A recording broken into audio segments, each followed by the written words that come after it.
We are live.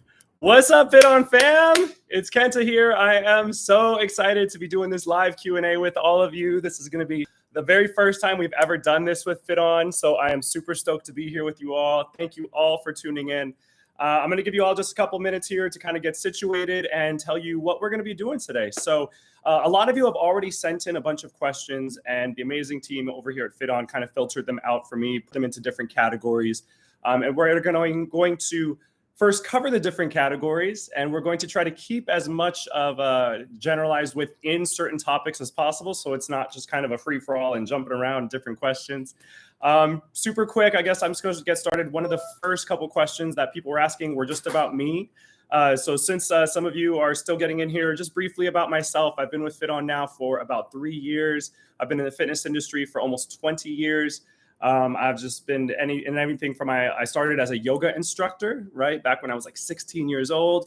After that, I went into personal training. And then from there, I got cast in my very first fitness DVD, a DVD, yeah, back in the day, with Jillian Michaels. I don't know if any of you here on the team, FitOn fam, are former Jillian Michaels fans, or current Jillian Michaels fans.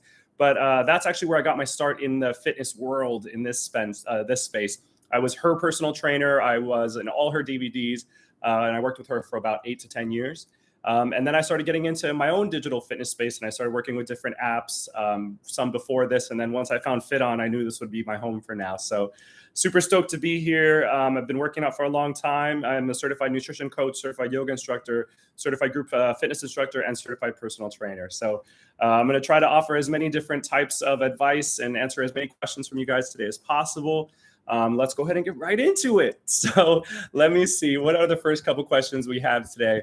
Today we're going to start this off with motivation and tips for beginners, okay? Because, I think we're all kind of beginners in different ways, right? Sometimes we get started on a workout or a workout program, and then we end up falling off the wagon and we end up having to start back again. So I think it's important that we all have a solid base of what we do and what to revert back to in the event that we ever fall off the wagon or get sick or get caught up in life, right? So first one is tips for beginners and how to make exercise a habit.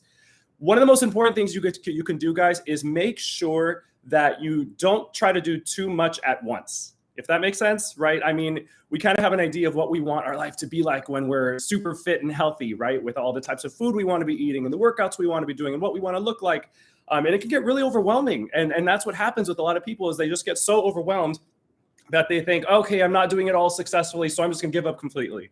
And that's where most people go wrong. And that's why I want to make sure that you guys focus on one thing at a time, right? And just focus on doing that one thing really well. So even if it means starting really small with your workouts, for example, just start with one workout a week, right? Even that is more than what most people even do. So congratulations if you've been at this for years, for months, for weeks, whatever it may be. Even if you're doing one workout a week or 3 workouts a week, you're still doing most than the average American and the average human on this planet. So start with at least one workout per week. If you've stopped, if you've fallen off the wagon, you don't have to overcommit to thinking you have to do everything at once. Start with something small, and most importantly, you have to be consistent with it, right? So even if you're just doing one workout every week, let's say on a Monday morning, Monday night, whatever it may be, whatever day it may be for you, and you can do it every week. If you can do it for multiple weeks in a row, that's being consistent, and that's now going to become part of your regular habits. So that's the best way to start, is start small and be consistent, right? And then once you're consistent with that, you're like, okay, I'm doing this. I'm keeping to this. I can add on more. That's when you want to start, okay, maybe I'm going to add in 2 days a week or a second workout or a longer workout or whatever it may be. Add that back in, do that for a few weeks, and you're like, okay, I'm doing this. And then you start adding on more from that. So it's a good way to just kind of start from the bottom, be consistent, and then climb the stairs from there. Take it one day at a time, one workout at a time. You don't have to do it all at once, all right? Life is a marathon, right? It's not just this sprint that we kind of have to grab everything and run at the same time. So if you can, again, focus on the smaller things and be as consistent with it as possible. Let's see. What else? How to get back on track.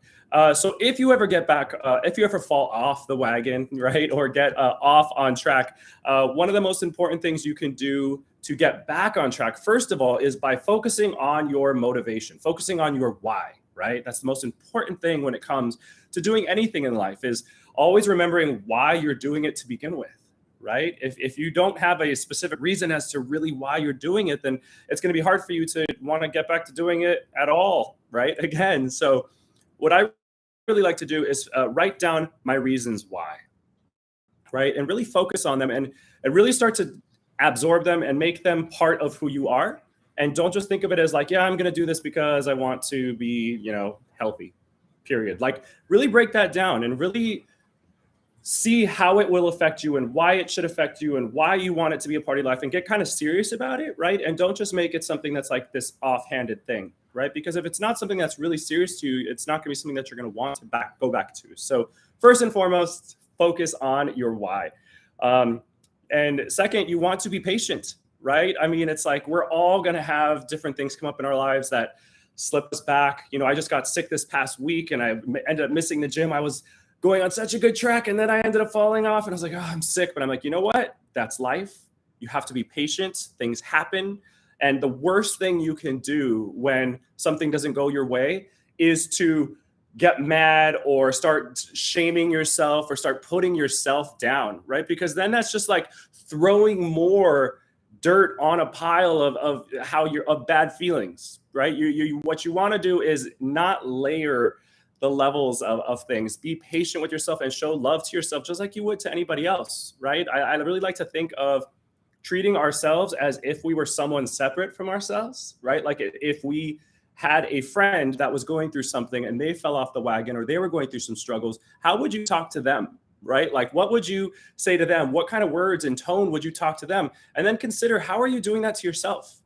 Are you being as patient and as kind and, as empathetic to yourself as you would to somebody else, or are you being harder, right? Because maybe that's what needs to switch, is start being kinder to yourself just in general, right? And we're all victims of that. I'm a victim of that myself, is overcomplicating things, expecting so much of myself. And then when I don't get that, then I just pile it on, and then I feel like even worse. And that's just not where we want to be. So as much as you can, try to show yourself that patience and that empathy and that kindness, and it's just going to make the whole process so much better. So that's what I have to say on that. And let's see, how to be consistent. Well, the first step's always the hardest, right? I mean, when it comes to exercise, guys, a lot of times, like, just getting off the couch really is the hardest thing, because I like to think of fitness as having inertia. Like, once you get the ball rolling, it's easier to get rolling. But if you're just sitting there and it's not moving, then it's going to be a lot harder. So once you take that first step, you're like, oh, wait, I can keep going. And then it gets easier. So really just getting that first step moving is one of the best things you can do to kind of get the ball rolling, right? And then once you're going, it's a lot easier. Let's see. How do you stay motivated to get up early to work out instead of sleeping in? Trust me, I have this problem myself. Just staying motivated in general is always a challenge. And I can't tell you how many times I've had to literally be sitting there. I'm like, God, come on, Kenta, get up. It's time to go to the gym. You got to do this, and even when I get there, I'm like, okay, I'm here, but I'm going to sit in my car and look on Instagram for a little bit. So, it affects all of us. And really, again, it just comes to having discipline, right? A lot of times we expect motivation to be this thing that, like, oh, I'm always motivated, I'm always going to keep going. But it's like, that's not always going to be there. So you have to be able to have discipline to be able to make yourself do things, right? Kick yourself in the butt when you need to push yourself in. And it's not, don't try not to look at a discipline as something that's like you being mean to yourself, right? Depending on how you're doing it, right? And you're treating yourself. But generally, self-discipline is a form of self-love, right? You're showing yourself that you deserve to be doing these things, and you're going to be glad you do these things. So you kind of have to be like, nope, get up. It's time to go. Get off this couch, get off this bed, get out your car, go to the gym, turn on FitOn, get on your app, whatever you need to do to get started. And again, just like if you were a parent to a child that didn't want to do something, but it's going to be good for them, you're like, you got to get up. Let's go. It's time to get up. I don't care. Trust me, it's going to be good for you in the long run. So again, that's another way to think about it is self-discipline equals self-love, right? You're doing it for yourself. So kind of reframe how you're thinking about things. And a lot of times that can be the main key to making sure that you're doing something more effectively. Okay. Let's see. I'm going to stop there just because that's kind of like motivation, beginner tips. And then there's more questions that we're going to start getting into after this regarding workout questions, regarding body questions, regarding nutrition, regarding FitOn and other things. But let's just really quickly, does anybody have any questions specifically about like beginner questions, motivation, discipline, getting started, anything along those lines? Let's see. Read through here.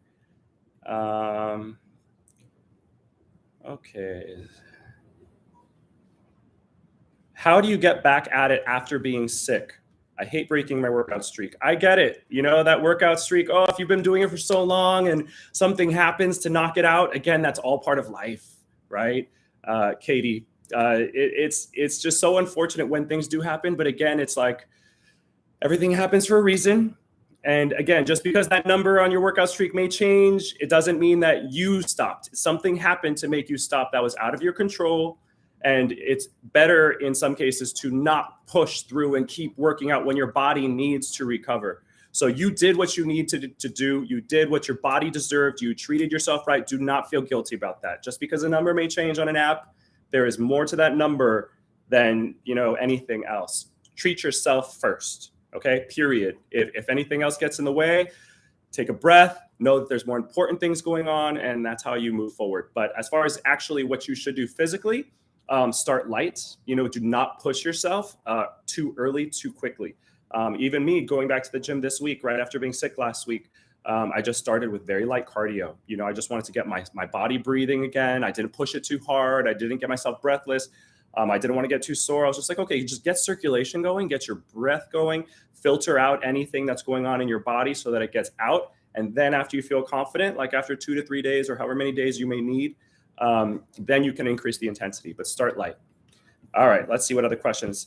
How do you get hyped up enough to do the one workout? Energy levels sometimes are tanking. Anything like a banana. Oh, we talked about food. Okay, we'll talk about food and nutrition in a bit. Stay tuned. Let's see. Is it better to do fewer reps with heavier weight? Okay, so we're getting into fitness questions. Okay, so I'm assuming nobody has any other questions about motivation, self-discipline, training, beginner stuff, anything like that? Because if not, I'm happy to move on. Just wanted to say you're my favorite FitOn instructor. Thank you so much, Lonnie. I really appreciate that. I am just so grateful to be here with all of you guys and for all of you tuning in here today. I really hope that just like my workouts, today's Q&A can help you in any type of way as well. Let's see. Okay, so workout questions. Let's get started on workout questions. So one of the most common misconceptions in fitness, guys, is about spot reduction of fats. That's one of the top questions that almost anyone will always ask. They come up and they're like, how do I lose this fat? Or how do I lose this fat? Or you cannot focus on one area and just burn that fat. Your fat is an entire whole ecosystem of itself. It's its own it's called adipose tissue. It's its own system in your body. And you can't make it just lose from one area by working like a muscle that's under that area. Your body takes it from the whole thing all at once. It might kind of take it from like more like where it generally tends to store it in one area, but working out the muscle that's under that fat will not make that fat disappear. So even if you're crunching, you won't necessarily burn the fat just from your abs. Or even if you're working out your tricep, does not mean you will just lose the fat from the back of your arms. It's a whole body system. So by being in a negative calorie deficit, meaning you're burning more calories than you're taking in, and just by exercising and getting the circulation going and being on a proper nutrition and diet and fitness regimen, you're going to decrease the amount of calories that your body's taking in, and increase the amount of energy that you're putting out. And that's how we'll start to decrease fat, which ultimately will come hopefully from those areas that you want it to come from. So again, don't think that you can work one area, right? Your inner thighs, your abs, your arms, whatever it may be, and think that that fat will go away from that area. Now, that's not to say that it won't strengthen that muscle, right? That you're working. Absolutely. It's important to strengthen those muscles. And sometimes strengthening those muscles can help firm the muscle up, but it won't necessarily lose the fat. Okay, so just keep that in mind. It's still important to work all your trouble zones or all those specific areas that you want to be working on, but don't necessarily think that you could just need to focus on those areas and don't work anything else, because sometimes let's just say, for instance, your abs, right? Your abs are a certain group of muscles, right? But they're not necessarily that big. When you look at actually size of different muscles, for instance, your quads, your hamstrings, your chest, your back, these are bigger muscle groups, right? So they require more energy to work. So if you were to do leg exercises that work 50% of your body, right? Squats, for instance, you're burning a lot more calories and ultimately pulling more calories from the fat, which can potentially help you lose more weight, if that's your goal, than just doing crunches or sit-ups, right? That's just working these muscles, which might be taking a smaller percentage of your calories. So it's really important to still strengthen the muscles that you want to be your trouble zones that you want to strengthen up, but definitely focus on everything else. Total body work, bigger muscle group work, things like that will ultimately lead to more weight loss and hopefully better results if that's what you're focusing on. Okay. Let's see. Next question. What are the best way to have excellent abs? Ab work, guys, again, so ab work is important. Strengthening your core, as I just said, is really important. But again, just because you're strengthening your abs does not mean the fat in front of your abs will disappear. So keep strengthening your abs, keep up those ab workouts. But most importantly, you want to make sure that you are in a negative calorie deficit, again, meaning you're burning more calories than you're taking in, so that the fat in front of your abs disappears and then you can actually see those abs, right? But on top of that, also, again, total body exercises, right? So keep up total body workouts paired with ab workouts, and that's how you can get the best results for your abs. Cool. Let's see. How to find out your true body fat percentage. Thanks for asking that, Nicole. So there's a lot of different ways to find out your body fat percentage. The most accurate way is by going into a lab and going into different types of chambers. They literally weigh you underwater, right? They put you underwater and you have to exhale out all your air and pretty much drown yourself without actually drowning yourself. And you have to hold underwater without your breath for like a good couple seconds until they bang on the tank, and then you come out and you're like gasping for air, and it displaces the amount of fat and different tissues and weight and all that, and it's able to tell you your percentages of body fat. There's also different types of machines that you can lay down on where it like goes over you with like a deep scanner, and it can literally like show you where the amount of fat is on your body and give you a certain percentage of saying how much different fat is. That's in a lab. Or some of the variations in a lab, because there are a few. In between that, ones that are more accessible, bioelectrical impedance is what it's called. There are devices that are like scales that you can have at home or hold onto your hand that send electrical currents through your body and find how much body fat and water displacement you have in your body. It can give you a general estimation of what your current body fat is. Now, again, these are less accurate than what you can do in a lab, but they're more accessible. So if you want to find out your body fat, you can get one of the scales. You can go to a place where they do body caliper measurements, where they pinch you with like this little plastic thing. There's all kind of different ways to find out. But yeah, it's nice to find out every now and then, but don't obsess over it too much. Again, focus on as many different goals as you can. Non-scale victories, things like that as well. Let's see. Is it easier to do cardio or strength training when you're in the mood to work out? What's the best workout for that kind of day? That depends. It depends on your goal, first of all. And it depends on, you and what you are capable of doing and what you need to do. And, if you're not feeling like it, then maybe you're just going to do an ab workout that day. But it depends. That's kind of like a very broad question because it depends on your goal. Let's see. Okay, here we go. DEXA scan, yes.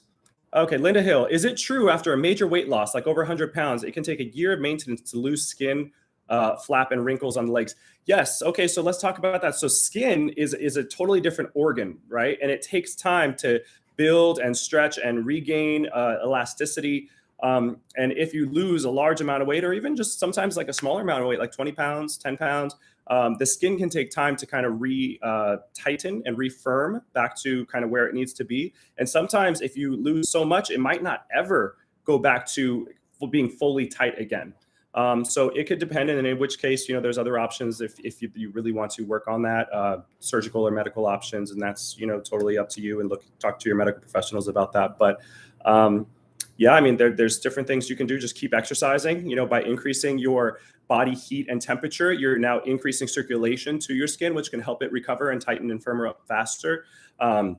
Make sure you're washing your body thoroughly, by adding that friction. Again, you're having to exfoliate the skin, which again stimulates it to bring back more circulation and nutrients. Make sure you're putting on different types of lotions and things like that. And also make sure it's getting sun exposure.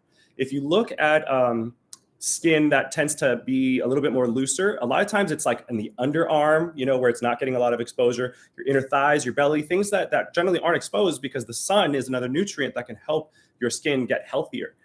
So, I mean, in a private environment, if it's a private type of area of your body that you want to firm up, consider getting sun exposure as well. All right. Weights followed by cardio, or cardio followed by weights to burn calories. Thank you, Christine, for that question. It depends on your goal. That's the thing with cardio and weights. It really depends. For me personally, I'm not trying to increase my cardio endurance by too much. I really want to focus more on building my strength and size. So I always do cardio, because cardio is really important at making sure your heart is healthy, right? It's not just a physical thing. It's not about just how you look when it comes to doing cardio. Remember that you're working out your heart, and heart disease is the leading killer in the world. So it's to make sure that we have a strong heart, and by making sure it's endurance and keeping at a higher percentage of exercise intensity while you're doing cardio. But for me, I do light cardio before I work out more heavily, and then I stretch and do core and things like that afterward. But depending on your goal, again, if you want to lose a ton of weight or burn a ton of calories, sometimes I even do alternating, maybe do light mobility and stretching before, do your strength workouts, and then end with more cardio afterward. If your goal is to gain muscle and you do too much cardio before, especially a high intensity cardio, you can end up burning yourself out, and you're going to be potentially too tired to even go into your heavier workout. So think about your priorities and your goals, and that's how you know which one to do before and at which intensities. I hope that answers your question. Let's see. Lisa says, I feel guilty after taking a day off. I feel like I'll undo my progress or get into a bad habit of not exercising again. Please tell me a day off is important and why. Absolutely, a day is important. Again, so first and foremost, again, it's like if you have to take a day off, again, listen to your body and be patient with yourself. Treat your body, again, as your friend that does so much for you, right? Your body is your biggest fan, and you're the thing that does the most work for you in this world, right? So treat it with respect. And if you feel like you need to take a day off, or you have to take a day off, then you take your day off, and don't feel bad about it, because it's something you had to do, and it's a form of self-love that you're treating your body with respect that it deserves, period. But if you have to do it and you're still feeling some kind of way, again, just the next day, get back into it. And just keep the ball rolling. If you stop, that's, where there's a little bit more, and you give up and you start adding on more negative self-talk, that's where that ball can kind of start rolling downhill. So treat yourself with respect that you deserve, and don't be too hard on yourself about that. And yes, taking days off can be really important, because that's where you rest and recover. That's where your body can, kind of rebuild itself, especially if you're doing higher intensity workouts. Let's see, what other questions? I work out 5 days a week. Connie says, I work out 5 days a week and usually take Saturday and Sunday off. Should I at least be doing 15 minutes of something on those days? It depends, Connie. It depends on your goal. It depends on, again, how long you've been working out, what you're looking for, what your other workouts are like. So there's obviously a lot of different things that can play into that. But if you have more energy and you still want to get closer to your goal, you can definitely add in some type of exercise or activity on your days off. I do that myself sometimes. And if I do, then sometimes it's just like an activity to kind of get some circulation going. So I might go to the gym or be at home and just do some light cardio just to get your heart rate going. And that increase in circulation can actually help your body recover, as long as you're not pushing yourself too hard, right? Kind of keep it light to moderate. You can do some core work, or sometimes I like to focus on just working the little things that I wouldn't normally work on. Like that, if during the week I kind of focus more on the bigger muscle groups. On a day off where I still want to get in something, I'll be like, okay, I'm going to work on just like my rotator cuff today, or just like my hips, or just like my ankle. Little things that I know, it's important to kind of add in there every now and then. The things you kind of miss throughout the week, add in those. Again, as long as it's not too intense, you're giving your body the rest that it deserves, and the love that it deserves. Yeah. Let's see. Who has a question? If your goal is to lose weight, what is a good amount of time to work out? Thanks for asking that, Isela. So it depends. With fitness and workouts in general, you try to get in as much as you personally can consistently, right? So if you're working out for 30 minutes a day, that's great, but try to be as consistent as possible. If you suddenly try to do a big day of too much work, then it's going to be a lot harder to kind of keep that going. So ideally try to get in at least 3 to 4 days a week of about 30 minutes of exercise each of those days. So that way you're working out at least half the week for at least 30 minutes each time, right? But again, it's also about being consistent. So if you're doing maybe 5 days a week, but like at 15 minutes each time, that's great too. Do what you can and do however much you can handle for your goal. Let's see what else is going on. Oh my gosh, right at 26 minutes, guys. Wow, this is going on. Oh shoot. Did I close out? Let's see. I think I closed out of that. I don't know if I did. Okay. Oh, shoot. Did I? I don't know. No, we're still counting. Okay, good. Sorry, guys. Closing out of this again. Okay, so going back to some of my other questions. So now let's start talking about nutrition. I think it's really important that we start talking about let's see, nutrition. So let's talk about food and diet.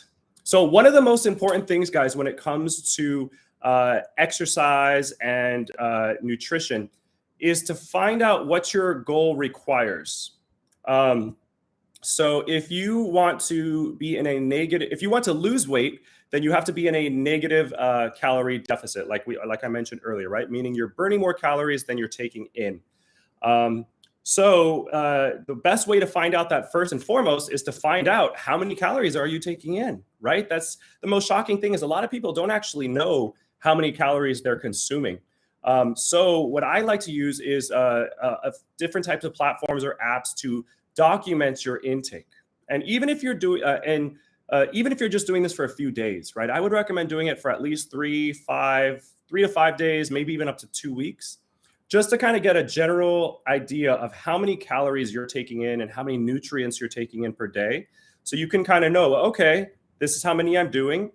Yes, exactly. Like MyFitnessPal is actually my favorite one to personally use, just because it's free and it's very easy to use. And there's a lot of different features on there to intake your calories. But again, that's actually one of the biggest things that helped me is, for my goal, is finding out how many calories I was taking in, because I was shocked that I wasn't taking in enough. So start with that. Start by finding out how many calories you're even taking in to begin with. And then I focus on how many calories are you burning, right? So I use a wearable device, right? I use a watch. And there's different types of devices. There's the rings, there's the chest straps, there's the armbands, there's all different types of things. So those are always options if you want to invest in one. It's a great way to find out how many calories you're burning. You can also do rough estimations, right? There's different apps online where you can kind of enter in what activities you do and calculate those. But those are all really good ways to find out how many calories you're taking in, then find out how many calories you're taking out or burning, and then be like, oh, okay, well, that now you'll know where to kind of be. So that's one of the best ways to start. It's places to start is find out your calorie intake and your calorie burning. Let's talk about supplements. So yes, so a lot of you, what is the recommended daily intake? Recommended daily intake, it depends on each individual. Your activity level, it depends on your age, it depends on your gender, it depends on your goals. There's a lot of different factors that determine how many calories you should be taking in. And that's very personal to you.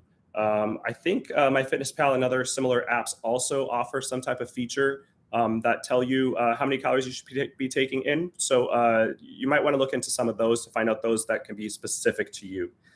Okay, now going back to supplements. Protein is one of the most common ones that people ask about. Should I be taking in protein? And it depends. If you're not, first and foremost, you should be getting in all your main nutrients through your diet first, right? So find out what your diet is like, again, by using one of those apps or in taking, documenting things to see how many grams of protein you're getting in and to find out if that's the appropriate number for you.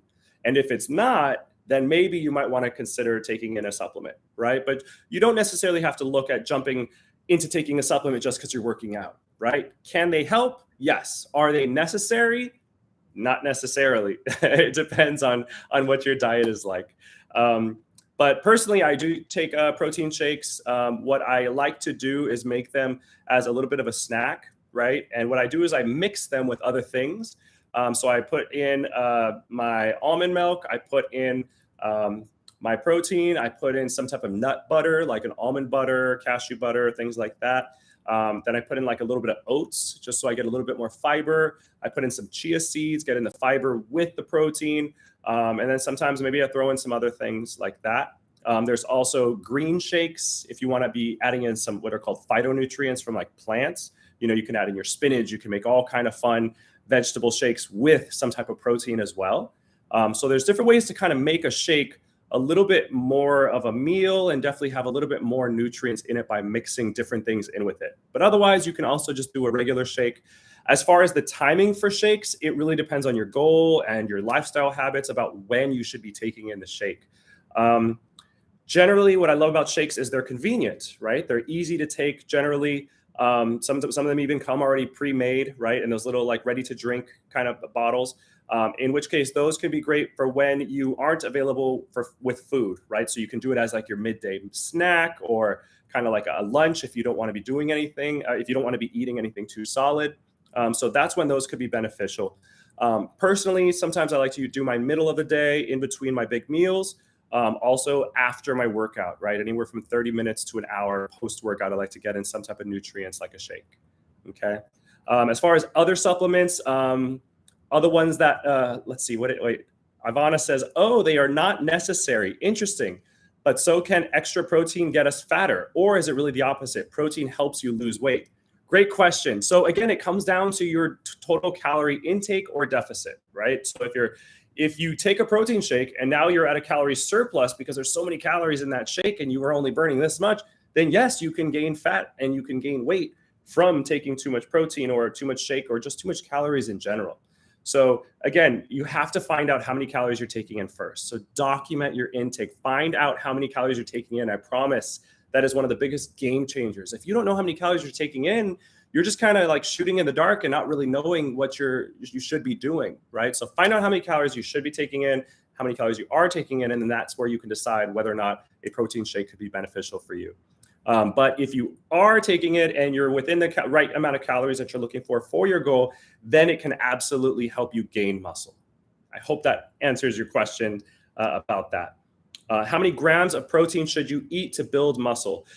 There's a formula that is 0.8 to 1.1 grams of protein per kilogram of muscle of body weight that you have. So you have to convert your weight in pounds to kilograms and then multiply that by 0.8 or 1.1.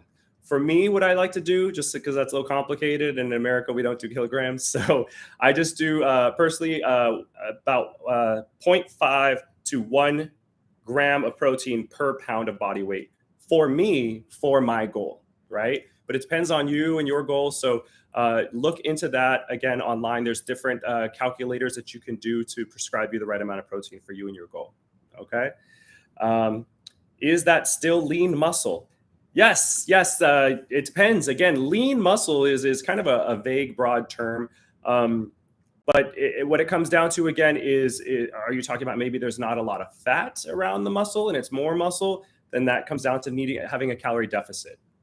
Yeah, so that's kind of vague there, but I hope that answers that question. And last thing about supplements, other supplements that you might require, again, nutrients should be coming from your diet first, right? If you think you're not getting enough, then we can turn to supplements. Supplements that I would recommend. A multivitamin and mineral is one of the most basic ones that anyone can take that can help make sure that you're covering all your bases as far as intaking your nutrients. One of the ones that's most commonly that most people don't have, that most people are deprived of, is actually vitamin D. Vitamin D, the thing that we get from the sun, and so it can be beneficial in so many different ways. So what best way to make sure you're getting in a vitamin D is actually to get sun exposure. So every day, try to get at least 15 minutes of direct sun exposure on your skin, right? And the best time to get it is actually before the sun is too high up. So like before 10 a.m. ideally, that sun doesn't have the UVA, UVB rays that generally tend to burn our skin and can potentially cause cancer. So if you can, get up in the morning and get some sun on your skin, on your face, and that can help give you your vitamin D and help wake you up. It's one of the best ways to do it.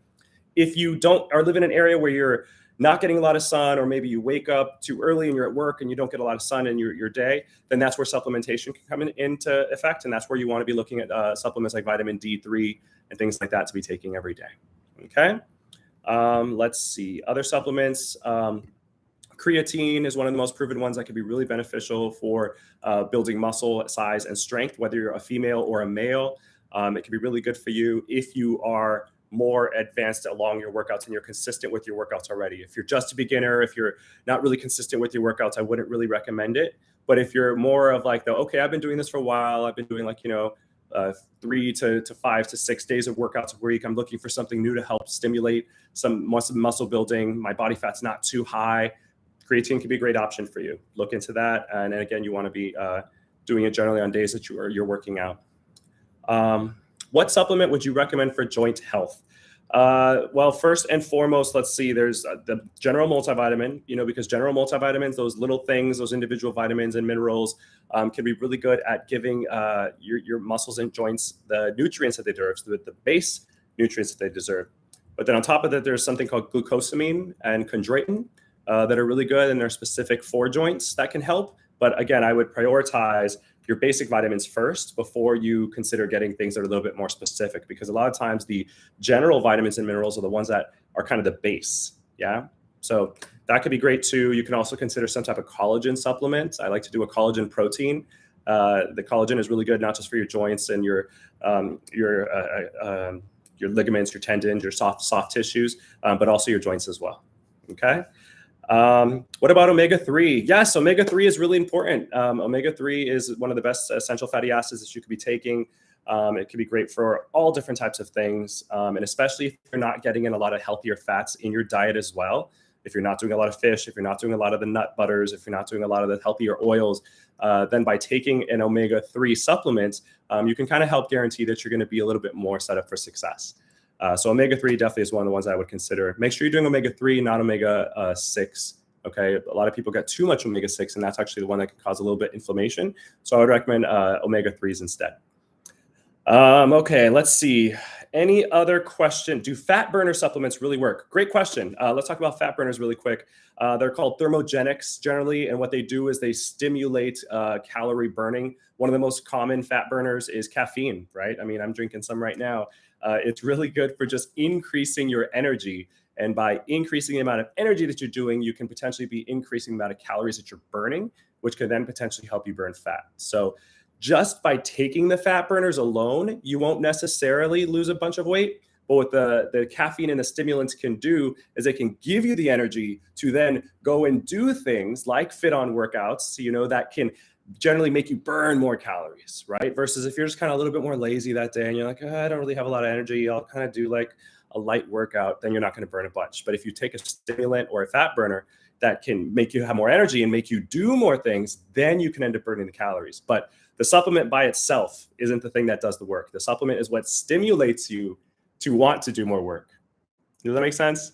So that's the fat burners. Again, think of it more as a stimulant than a fat burner. That's kind of like a term a lot of these companies use to make you think, ooh, it's going to burn the fat. But it's like, no, it's just going to give you energy to make you hopefully do things that will make you burn fat. So hopefully that makes sense. Let's see. How long does it take to lose belly fat? Again, so it comes down to having a negative calorie deficit for a long period of time, right? And depending on how many calories you're in a deficit per day, when you add those up, then that can end up adding up to equate fat over amount of time. And again, you won't necessarily lose it from your belly. You lose it from the whole thing of your body, and that hopefully will include your belly. But guys, we are at 39 minutes, so let's try to start wrapping things up. I know we're going to be having a few more of these Q&As. This isn't the only one. If you have additional questions outside of this, feel free to ask me in our news feed in the app, right? We have so many different amazing groups that we added in there, and I'd love to continue the conversation on there so that way we can keep these questions on there for other people to see as well. So feel free to post on there if you have additional questions. Let's see. But other than that, yeah, I think that's kind of where I'm going to wrap things up here. Does anyone have any FitOn specific questions about FitOn? Can we talk about meal planning? Oh, meal planning is a really good question, Jessica. Yes. Okay, really quickly, we'll talk about meal planning. So meal planning is one of the best ways to set yourself up for success because your food is already going to be ready for the week, right? One of the worst ways to set yourself up is by just kind of guessing what you're going to eat each day, not really knowing, right? But if you have a meal planning day, like let's say Sunday, where you go to the grocery store, you kind of make things in bulk, you put them in different containers, and you put them in your fridge, boom, you have your food for the few days, and you know you're going to be set up for success, right? So, or even if you don't really have that down as a system that you're ready to commit to yet, at least having specific meals that you might order from a restaurant that you can select as your main dishes, and ordering those consistently rather than always kind of trying something different and new, which can be good as long as they're within the appropriate nutrition recommendation for your goal. But just having a database of pre-selected food, either that you are going to select from or that you are making yourself, is one of the best ways to set yourself up for success for your goal. But okay, let's see. Going down on when is your next course? I don't know. Great question. Okay, Nicole is asking a question about FitOn. I'm doing the programs of the app, but sometimes I think 20-minute video is not enough because I used to spend 1 hour at the gym. What do you recommend? Oh, well, if you're used to doing an hour and you are capable and you have the time to do an hour and you want to do more, then do more. You know, I mean, yeah, absolutely. As long as it's healthy and as long as it aligns with your goals, there's no problem with doing multiple workouts, right? You don't have to stop at one workout. There's a ton of other workouts that you could be doing in addition to that, okay? So I hope that helps. Next question. Lonnie says, I like this one too. What's your favorite FitOn class of yours, of your FitOn classes? Of my personal FitOn classes? That's intense. That's a good question. I seem to really like the ones that you guys tell me are really hard. So if I know that it's challenging you guys, but you guys also keep coming back to it, then that's generally for me a good sign. And one of those is Leg Slayer. I don't know if any of you have ever taken my workout called Leg Slayer, but that one is a really intense workout because we're doing each exercise for 1 minute. And I break that minute up into 30 seconds of regular pace, 20 seconds of pulsing, and then finish it with 10 seconds of a static hold. So it's a really intense burn. And then I also have one that pairs with that. I forget what it's called. It's arm something or upper body something. But anyway, it's similar formats, really intense. And I'm actually going to be releasing something very soon in that same type of format for your booty. It's going to be a really intense booty workout, so stay tuned for that one. It's going to be dropping in the app very soon. Let's see. You can add weights to Leg Slayer. Yes, you can if you're crazy. Yes, definitely. How do you get more personalized routines on the app? You can get more personalized routines by upgrading to Pro, right? FitOn Pro is amazing. There's a lot of great options on there. Individual programs broken down per different goals of pre-selected classes that are in that category is a great option. So if you haven't upgraded to Pro, I highly recommend it. There's always different types of deals that we offer to get a discounted rate on that. So I highly recommend it. You also get discounted rates on our courses.